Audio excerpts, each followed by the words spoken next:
Design but colour change হওয়ার কারণে পুরো মনে হচ্ছে যে এটা একটা নতুন কিছু। তোমারটা স্টোন যেমন ধরো গোল্ডেন, এটাতে হলোগ্রাফিক কালার ইউজ করা হয়েছে। আচ্ছা ওকে, এটা যেরকম একটা হলোগ্রাফিক ইফেক্ট দিচ্ছে।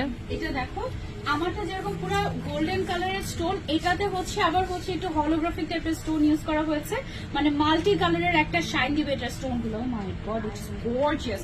এখানে না এরকম একটা ডিফারেন্ট প্যাটার্ন, মানে এই সাইডটা দিয়ে একটা প্যানেল করা বর্ডারের মতো ডিফারেন্ট প্যানেল করে তার উপরে হচ্ছে স্টোন গুলো বসানো হয়েছে। আমাদের কিন্তু এই টাইপের সিমিলার টাইপের ছিল আগে, কিন্তু এইটা কিন্তু একেবারে নতুন একটা ডিজাইন। ইনার পাচ্ছি, আউটার পাচ্ছি, হিজাব পাচ্ছি, বেল্ট পাচ্ছি। এটা দুবাইয়ের একদম লেটেস্ট ডিজাইন। এটা দুবাইয়ের একদম লেটেস্ট ডিজাইন। আমি কিন্তু এটা এর আগে দেখি নাই, মানে আমি দুবাইয়ের ভালোই অনেক কিছু ফলো করি, বাট এটা আমি নিজেই দেখিনি, স্কিপ হয়ে গিয়েছে। আর বাংলাদেশে তো ডেফিনেটলি আমরাই ফার্স্ট।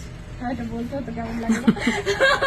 ওকে, সো এটা হচ্ছে কি স্লিভস এর পার্টটা। আমাদের এই কালারটা পরলে যা সুন্দর লাগে, এটার সাথে একটা গোল্ড সেম কালার একটা লিপস্টিক দিল। ওকে, মানে বোরকা পরলেও যে অনেক সুন্দর লাগতে পারে, এটা হচ্ছে তার প্রমাণ। এটা হচ্ছে একদম অরিজিনাল দুবাই আবায়া। যেটা অরিজিনাল দুবাই আবায়া সেটা আমরা বলে দেই, যেটা আমাদের ইন্সপায়ার্ড সেটা আমরা বলে দেই। তোমাদের যেটা পছন্দ, এটা অনেক সুন্দর।